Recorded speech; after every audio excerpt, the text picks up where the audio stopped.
I bought my lakefront property 20 years ago, long before the word resort ever touched this valley. It was quiet back then. Just water, trees, and a small hydro dam upstream that my grandfather had built to regulate the lake level for farming. When he passed, the land and the dam came to me, all properly deeded, recorded, and forgotten by everyone except me. I lived peacefully until the HOA arrived with glossy brochures, smiling lawyers, and the kind of confidence that only comes from thinking you own everything. One morning, I woke up to survey stakes hammered into my shoreline. A week later, bulldozers. When I confronted the site manager, he handed me a notice stamp with the HOA seal. According to them, my lakefront was now community waterfront, seized through an emergency reclassification. They claimed the lake was shared, the shoreline was communal, and my deed was outdated. Before I could even hire a lawyer, construction began, roads first, then foundations. 120 luxury cabins, advertised as a nature-first getaway. On my land, I fought them in court, but they stalled. Motions, delays, environmental studies. Meanwhile, cabins rose like mushrooms after rain. The HOA president even had the nerve to invite me to a ribbon-cutting ceremony, smiling as he said, "You'll thank us when property values go up." What they didn't know, what none of them bothered to check, was how that lake stayed so perfectly full year-round. The dam, every cabin brochure bragged about, pristine lake views, and guaranteed waterfront access. Inspectors approved everything based on current water levels. No one asked who controlled the flow. No one noticed the separate deed filed decades ago under my grandfather's name, transferred cleanly to me. While they poured concrete and sold pre-bookings, I drove upstream, unlocked a rusted gate, and ran my hand across the control panel I hadn't touched in years. I didn't rush. I hired my own engineers. I documented everything. I sent one final certified letter to the HOA, informing them, politely, that they were building on disputed land dependent on privately controlled water rights.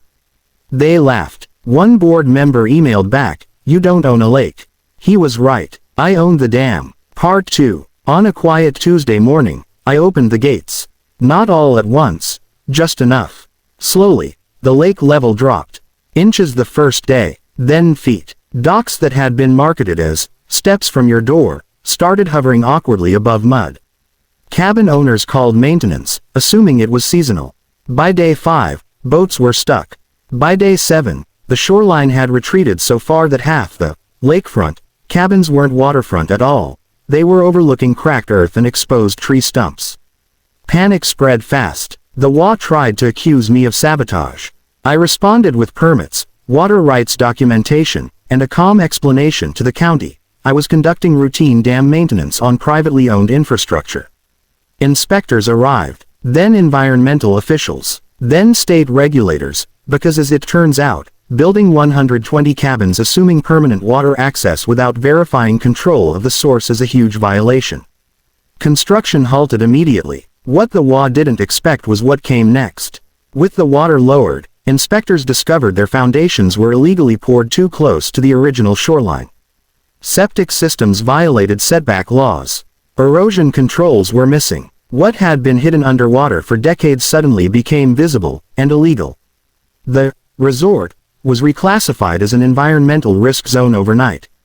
Bookings were canceled. Investors vanished. Insurance pulled coverage. 2 weeks later, the HOA's lawyers requested a meeting. They offered to buy my cooperation. I declined. Instead, I offered them a choice. Restore my land, dismantle the cabins on my property, and formally acknowledge my water rights, or I would keep the lake at minimum operational levels indefinitely. Perfectly legal. Perfectly documented. Perfectly devastating. They folded. Cabins were removed. Roads torn up. My shoreline restored, funded entirely by the HOA's emergency reserve. The president resigned. The board dissolved. And the lake?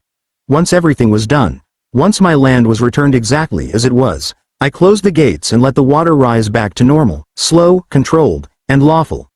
Now when people ask about the empty lots where a resort was supposed to be, locals just shrug and say, "Guess they didn't read the fine print." And every time the lake reflects the sunset again, calm and untouched, I smile. Because they took my lakefront, but they never owned the dam.